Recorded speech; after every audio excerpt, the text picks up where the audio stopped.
doing the research and everything, I did not know if I was going to come up with enough material to even do a presentation at all. Then, doing some research, I found this, and I did a lot of research. Basically what this is stories from people who lived in Perkins. Okay?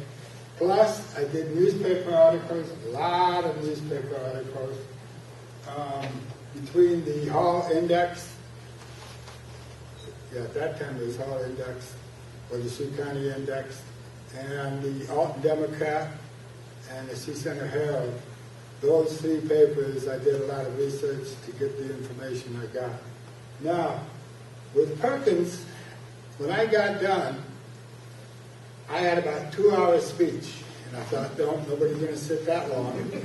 So I cut it back to a regular presentation, and I found out that Perkins has a lot more to it than what I ever imagined. So anyway, here we begin.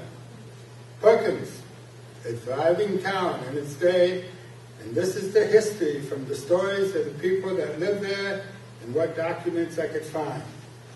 The start of Perkins varies. 1897, or if you look on the barn, it says 1898, or 1889. Correct me, that's okay. Actually, it started before that in 1872.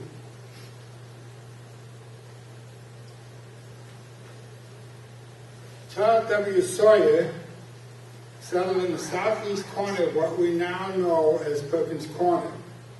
He had 160 acres of land. There were no towns except Point City and Calliope.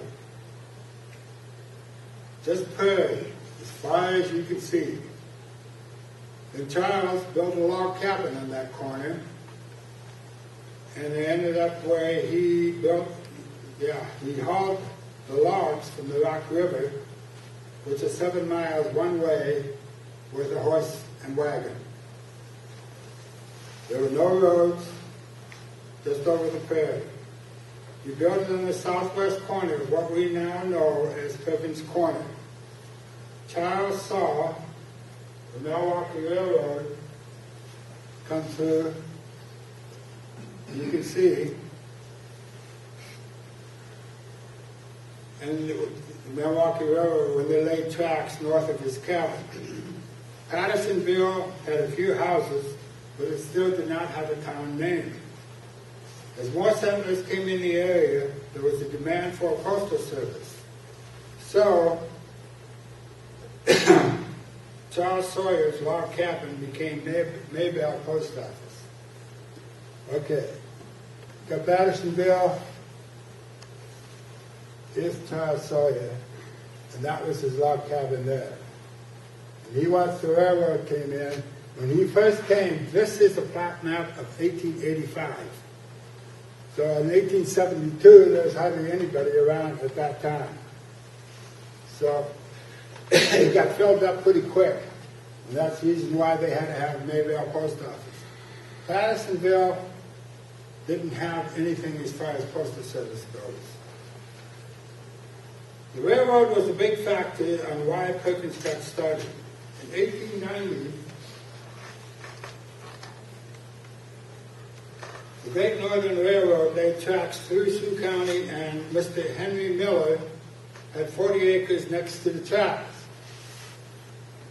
12 blocks were staked out for a town, and the town was named not after Henry Miller, but after George Douglas Perkins. He was the first railroad promoter, or tycoon, and later started the Sioux City Journal. After the town got started, the railroad put in a sidetrack and built a depot. And they also had stockyards. That was the depot for Perkins. Pretty nice back in the day. The railroad stopped at Perkins at 7 in the morning, heading south, and 7 in the evening heading north. That way you can go to Sioux City, go shopping, and still be back on time.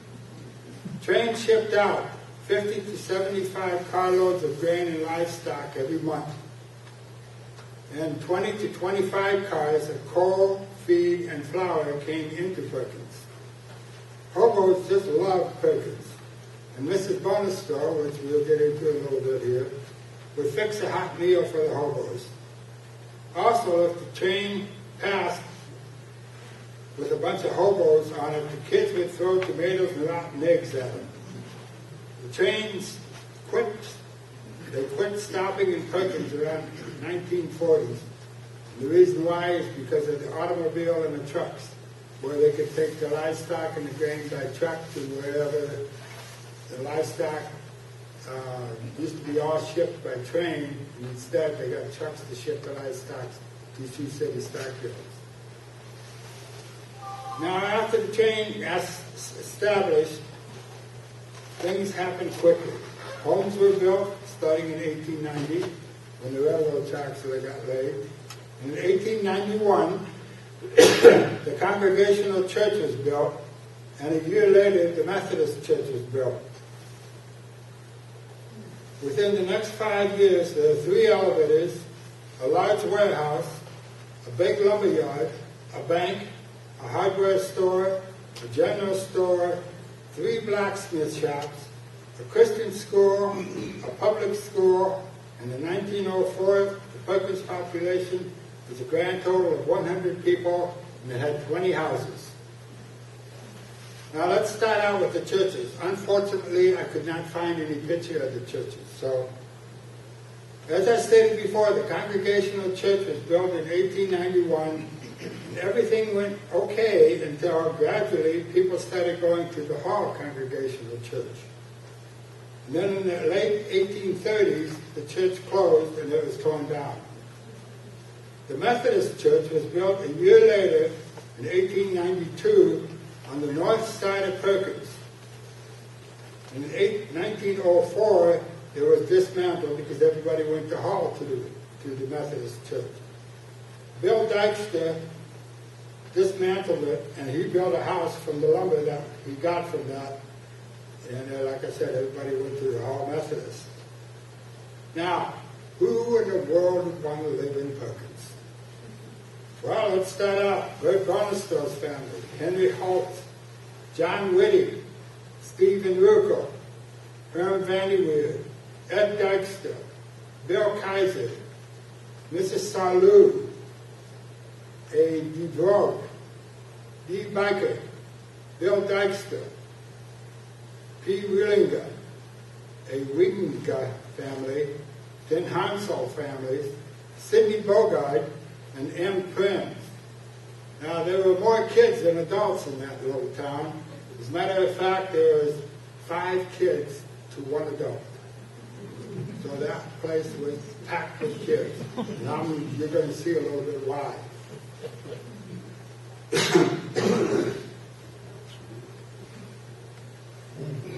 When the train depot ended up, they tore it down in the process when they were downgrading it. And this is what's left in it. That little shack there right next to the railroad, the place where the depot was, is the place where the passengers that they were still picking up passengers even though they shut down the livestock and the grain. And that's where the passengers could keep out of the weather until the train came along. So, anyway. Oh yes, the Bonestore family. Bonestores are quite popular in Perkins. As a matter of fact, right, you look at all the kids. And I knew, the thing is, what bothered me more than anything when I was doing this research, I knew all these people. Okay, so, I mean, good grief. You look in the back row, Egbert, Ben, Henry, Fred, Gerald, Tom. I like Tom. Alvin, Wilhelmina, well, everybody called her Minnie. Then there was Bert, Leonard, and Alberta. Okay, that was one of the big families. There it shows Minnie. That was Bert's first car. And then Bert standing with his dog standing next to him. And then the barn that they had on their property, well, that barn got caught fire and it burned down. And all the Bonester boys were in the service. So, and that's just one of the pictures of the Bonesters with Bert, because Bert was in the service too in World War I. So,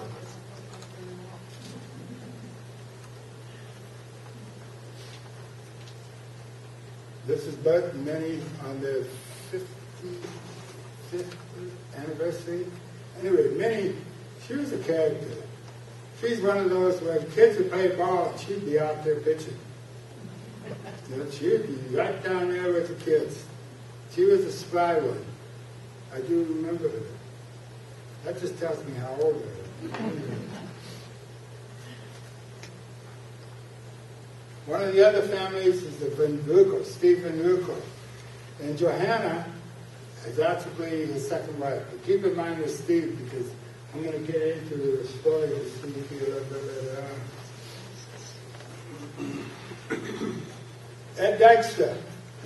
Some of the Dykstras you may know. Brothers Herman, Harold, Dickie, as I always called him. He used to have the pharmacy, and Pete took over the business from his dad and Art. And then the girls were Jeanette, Gertrude, and then Ed himself, along with Indiana, and Stella. So that's the Dykstra family. Now, the Biker family, I'm not even going to go with the names of this, but anyway, they had 11 kids. So you can see why there was 5 kids to 1 adult living in Perkins, and you got big families like that. You know why that was? Cold winter. Ronnie Baker told me once it's because a train comes through at night and you can't get to sleep right away.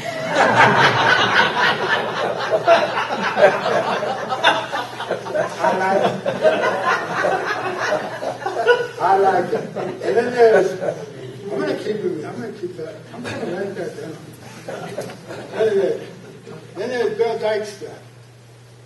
Now, I'm going to stop here a little bit because there's a story to tell with these pictures that you see here.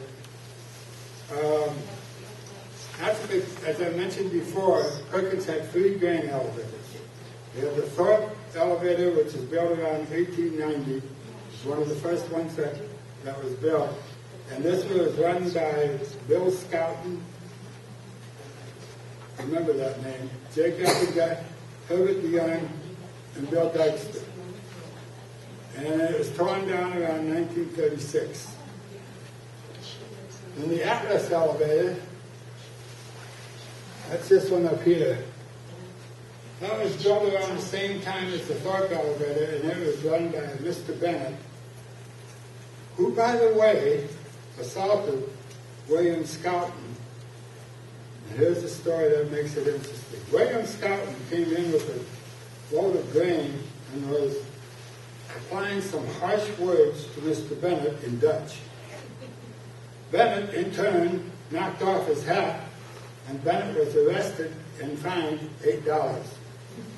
Bennett asked the judge how much would the fine be if he gave Scouten a good licking, $7. So, Bennett found Scouten, beat him so bad that he had to stay in bed for a few days. When he got out of bed, Scouten went to Orange City and told Judge Balks what happened, and the judge issued a warrant for Bennett, who posted bond and agreed to appear before the grand jury. Whatever happened, I don't know. So, but keep Mr. Bennett in mind, because I'm going to tell you a little story about his wife, too. Anyway, the next manager was Bill Dykstra and Jake Vanderstaal. The elevator was sold to Buellers and Van Omen. We ran it for a couple of years, and then it got torn down. Then there's the farmer's elevator, which is the other elevator here.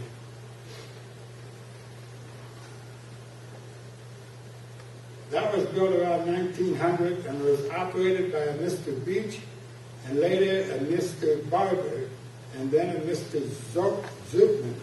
This was a grain elevator and livestock, so that means the elevator was right next to the railroad tracks. Then the elevator was sold to Dakota Elevator Company, and Bill Dykstra was the manager. It stopped business when the trains quit stopping at Perkins in the 1940s, and then it was torn down. So, what it amounts to is poor Bill Dykstra. He first worked on the elevator, and the little thing I found out, then he worked at the depot as a ticket agent, and then when the depot got torn down, he started working for the elevator, and then that got torn down. So every place he went, it got torn down. Poor guy. Now, the first school, well, let me go on here a little bit. Okay. Bogart family. Sidney Bogart, I remember him in the First Reformed Church in Hall. He was the janitor for a while. Anyway, there's Gary, Agnes.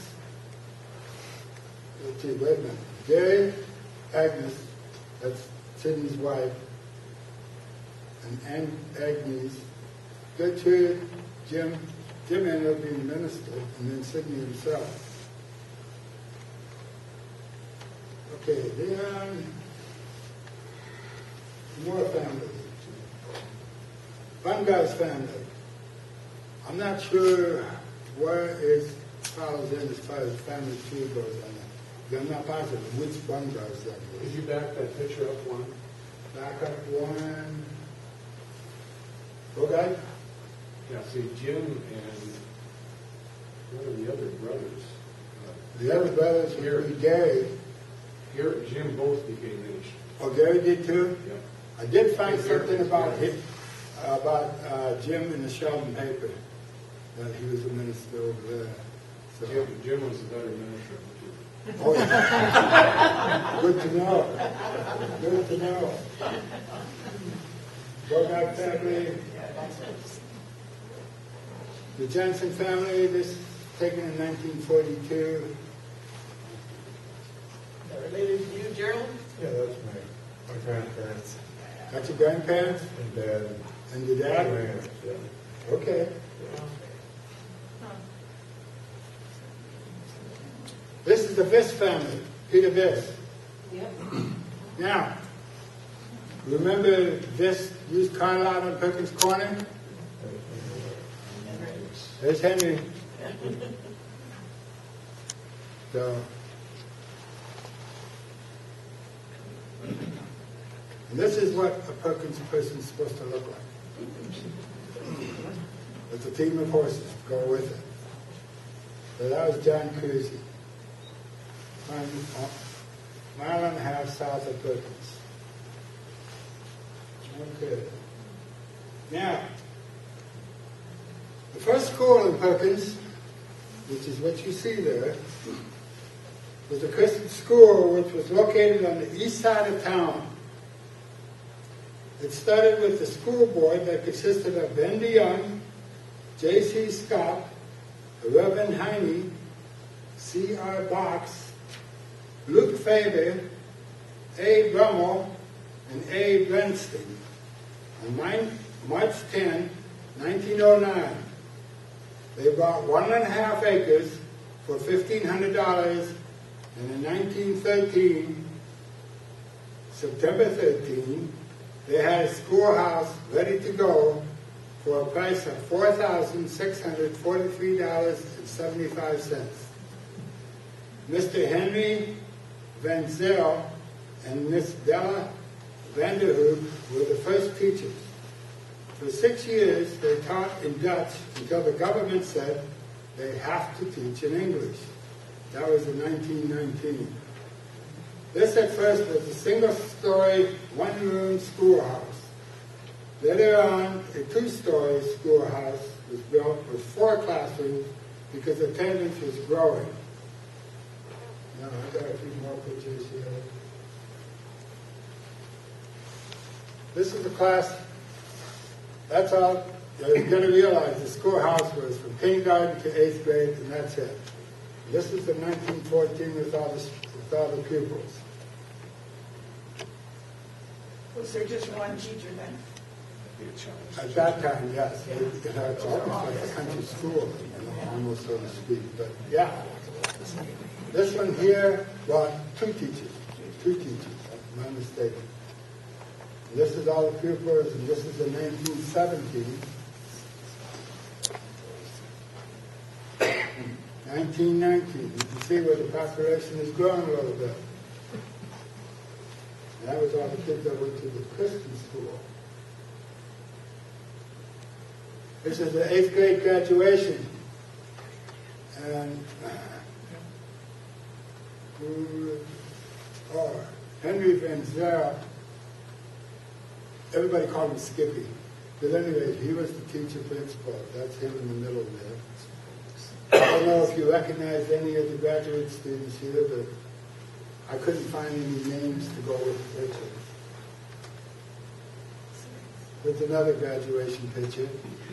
That was without the principal of the picture. And this is a picture of the 5th grade, 5th, 6th, and 7th grade class. We kind of just lumped them all together there. Skippy was teaching at that. I don't know if you recognize anybody. This is the 2-story Christian school that was built later on, that they were talking about. And it had the 4 classrooms. Attendance was growing. In 1936, of course this is the time of the Depression, the school had financial problems. And Hall Christian voted to take it over. The school was closed, and Christian school buses picked up the kids from Perkins to brought them to the Hall Christian school. Okay, then they had the public school.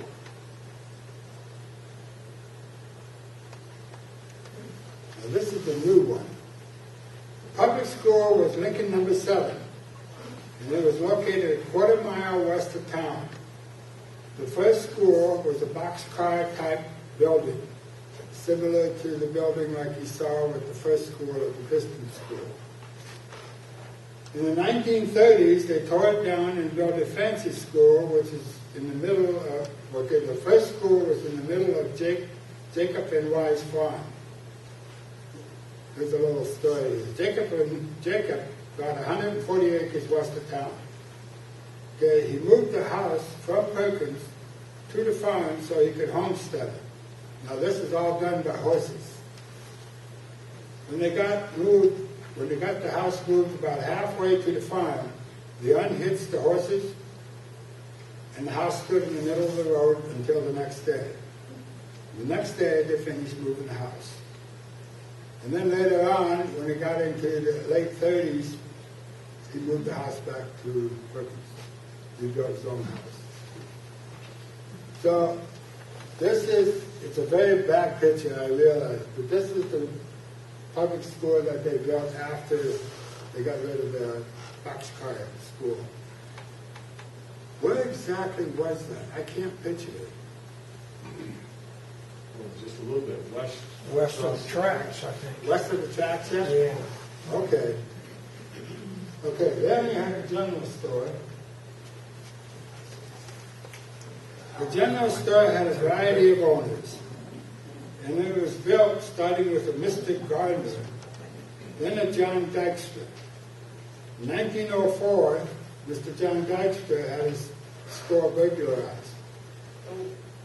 The burglar bore a hole in the warehouse part of the store and helped himself to some canned goods.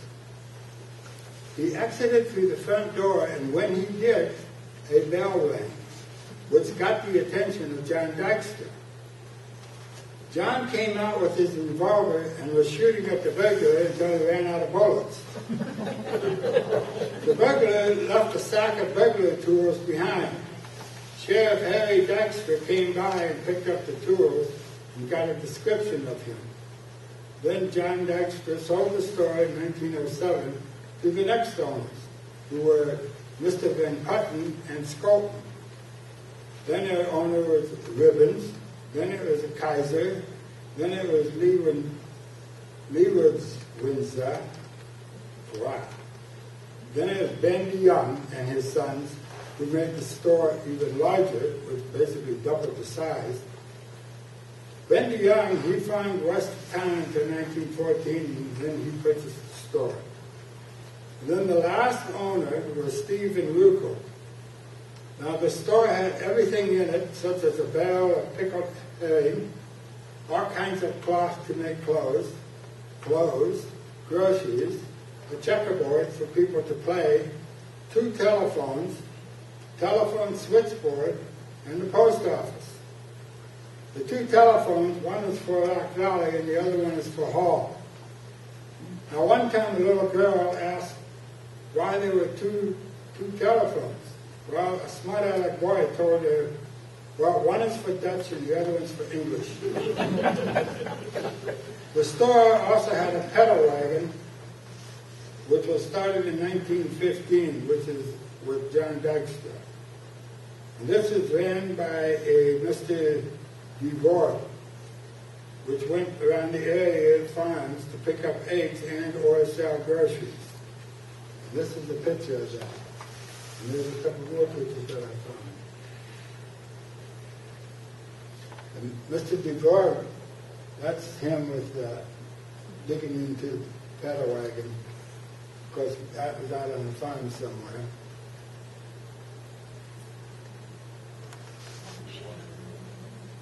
There's another picture of the pedal wagon. Matter of fact, they had 2 pedal wagons for a while.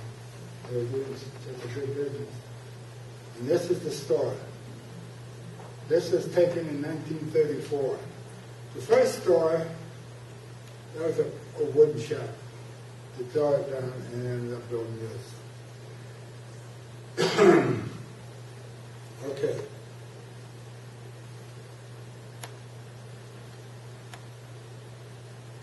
In 1935, this store here got caught on fire and was totally demolished. So Mrs. Venuco ran the store out of her house for a couple of years, and then eventually closed out as well. The pedal wagon at that time was stopped, and in 1917, Steve's wife died, Winnie Burgers, and after the 5th child, that was after the 5th child was born. Then Steve meets this Christian school teacher by the name of Johanna Van Wessen, and they had 5 more kids. In other words, 10 kids. The Venuco house was a library with all kinds of books that were loaned out to anyone in the community. Steve Venuco himself died in 1933 after a lengthy illness. The post office, which was out of their house at that time, until that existed until October 31, 1944, the U.S. Postal Department said, no more Perkins, everything goes to Hall. And this is where Roger mentioned earlier where Bill Dexter hauled the mail from Perkins off the train to Hall to the post office then. And that was after 1944.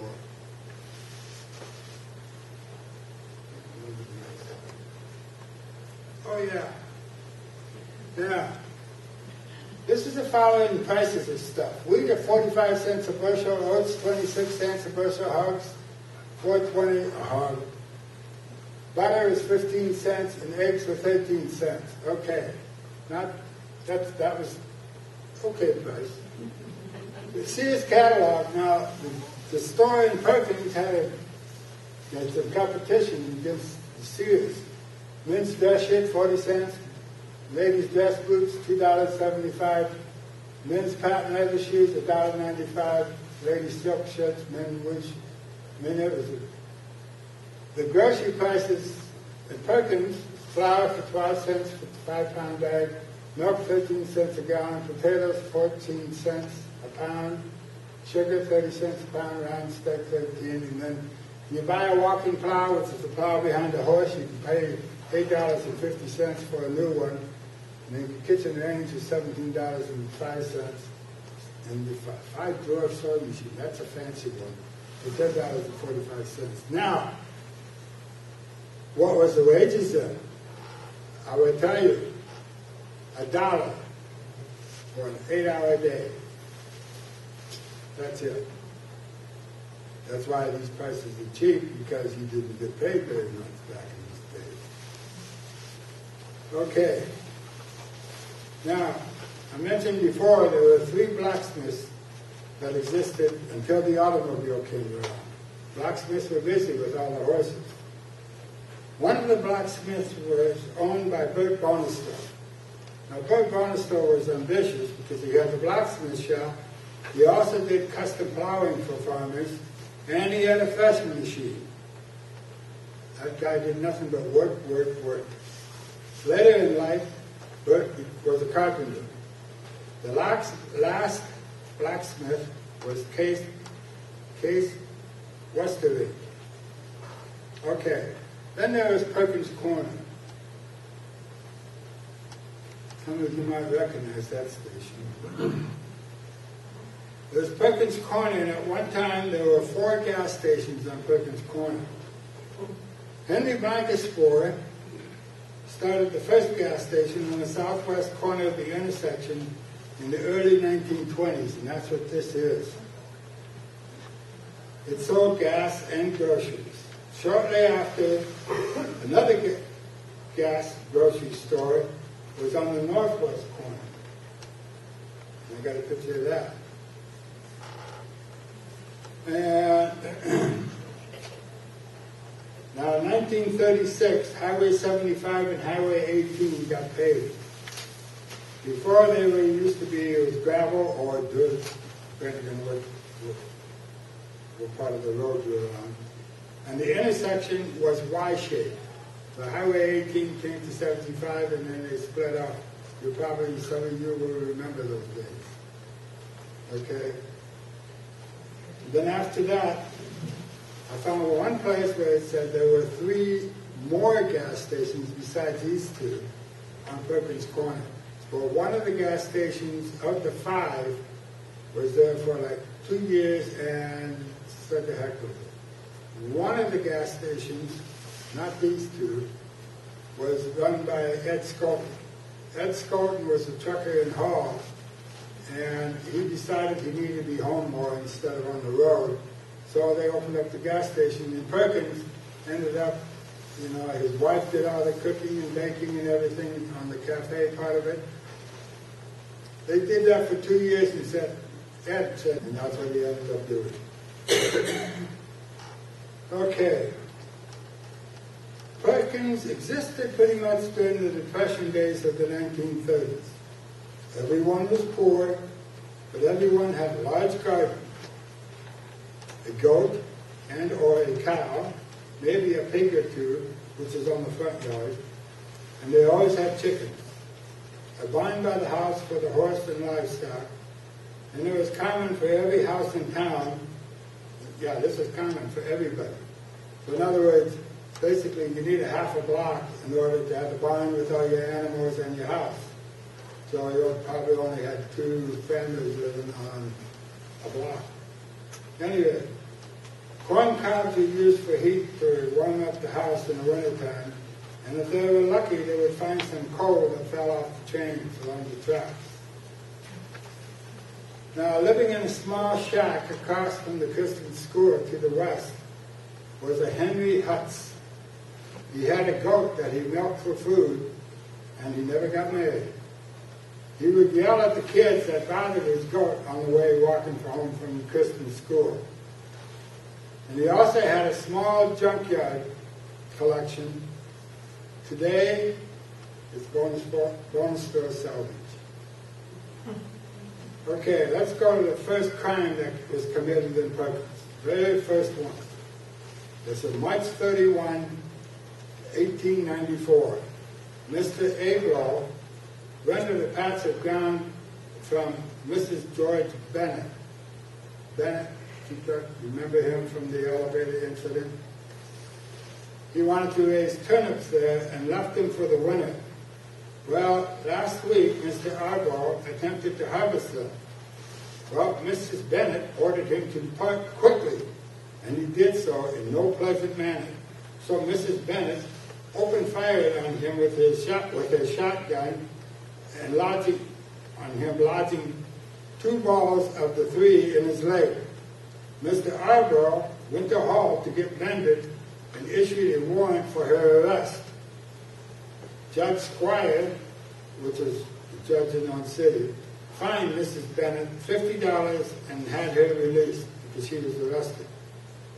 No one knows what happens to the turnips, to the parsnips. Anyway, here's an interesting article. April 5, 1919. A man was found dead by Charles Beckman near what we now call Perkins Corner with a bullet hole behind his left ear. Dr. Mills and Dr. Beach went to the scene and found it to be Claude Lentner. His car was on the road and his body was 100 feet from the car in the dead furrow of a plowed field. The coroner was called along with the detectives from Sioux City. Mrs. Lentner arrived by train in Hall. She stated that they were at a funeral in Slayton, Minnesota, and on the way home, she and the family took the train from Pipestone to Hall because the roads were too bad. Mr. Lentner took the car home, and en route, he got shot. He also had a large sum of money on him. February 4, 1927, the Perkins store got robbed again. Stephen Rucco was the store owner at the time. He lived next door. And he saw someone with a flashlight in his store around midnight. He immediately called the sheriff, and 40 minutes later, Sheriff Steinhorst and Dykstra pulled in front of the store with the headlights blazing in the front windows. Steve turned the lights off and on at the store, but no one appeared. The 2 sheriffs were guarding the 2 doors of the store. Then they heard something hitting a pasture fence, and then another fence noise was heard, and then another, and the next thing everyone knew was they heard a car heading towards Perkins Corner. The robbers slowed down at the corner and then headed south on Highway 75 going at full speed with the sheriff behind them. Shots were fired at the sheriffs, and Dykstra with his sawed-off shotgun and pistol fired back. The thieves slowed down 2 blocks south of $1 Million Corner, and Steinhorst stopped and opened the fire with his .42 caliber rifle. The thieves stopped, and Mickey Renzo and Albert Thorngreen, well-known robbers. Thorngreen was shot in the shoulder, and Renzo had a bullet just missing his head. At the store, what they did is they removed the door panel to get into the store, stored up a bunch of merchandise, and piled everything by the back door. When the sheriff showed up, they ran without taking anything except $3 out of the cash register. Their car was parked by the blacksmith shop about a block away. Now this here, they were arrested and charged at district court. It ended up where the robbers had an attorney from Sioux City to come down to defend them. However, the sheriffs convinced the robbers to plead guilty so they could get off easy, supposedly, which it didn't. But anyway, so they could get off easy and the case is over. They didn't have to have a trial.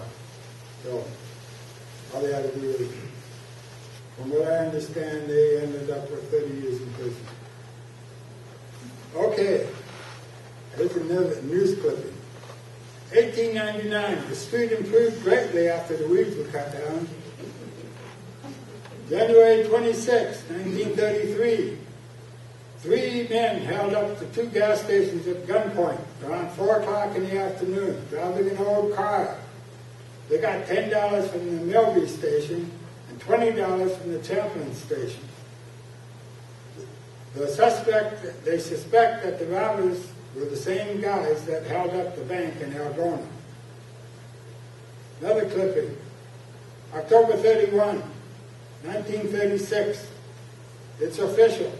Perkins Post Office will close for good, and the mail from the train will be hauled to the Hall Post Office according to the United States Postal Service. Period. So in other words, what they did is they had to hurry up, run around to all the farmers in the area and say, put up mailboxes. They didn't have mailboxes before that time. They always came to town, or to Perkins, to pick up their mail. Well, now they needed mailboxes because they were starting to roll well. Well, then there was the Perkins picnics.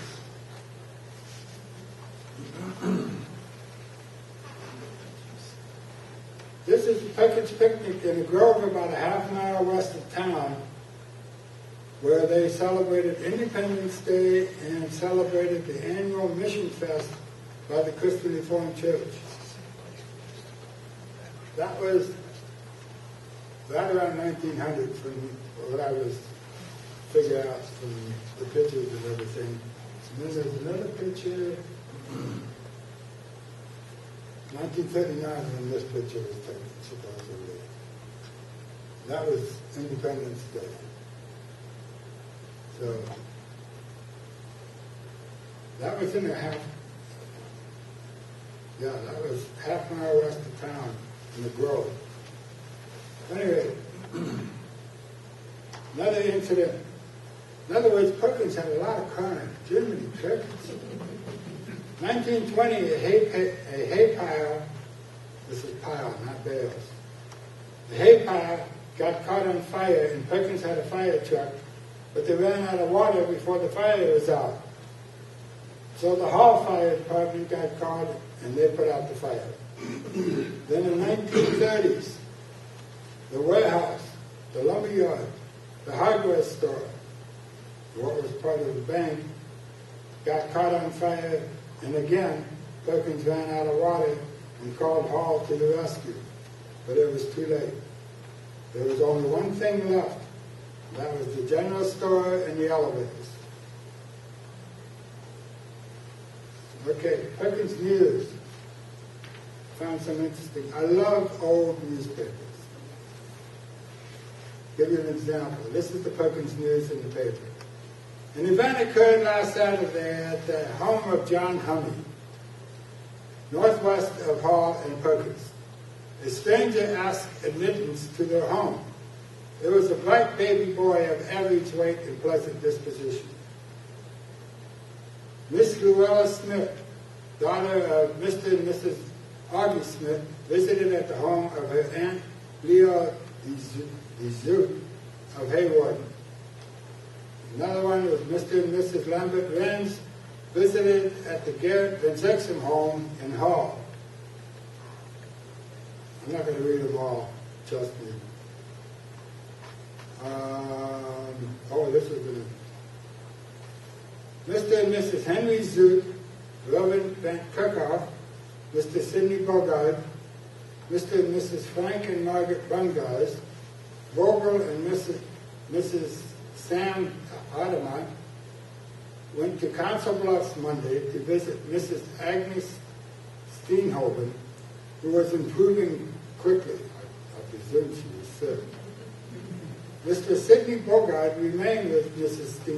Steenhoven and his daughter Agnes, who had spent the week there and then returned home with them. Okay. Henry T. DeWill had an active appendix. Yeah, okay.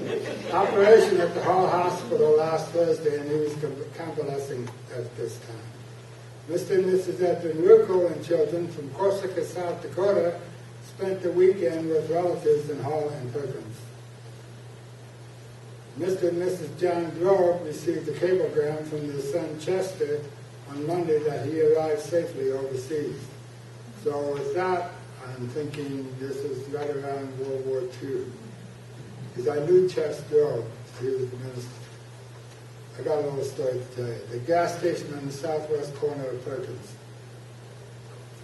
My dad would shoot me if he was alive today for me telling you this. But anyway, him and my Uncle Joe and Chess Dog were good buddies.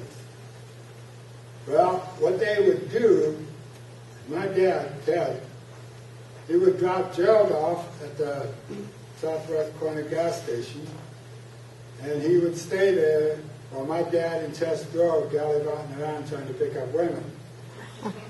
Uncle Joe, meanwhile, stayed in the truck stop the whole time. Just so happens to be, he met Aunt Bessie. And lo and behold, what do you know? They got married. Meanwhile, my dad and Chess Dog, they ended up, after a little bit later, they ended up getting drafted into the Army about the same time. And they got out of the service about the same time. So, anyway, one more.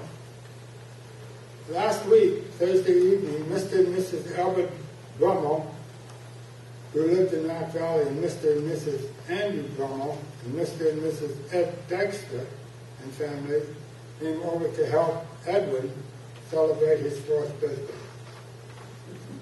They don't print this stuff anymore. They didn't have Facebook. Yeah. That's all I got.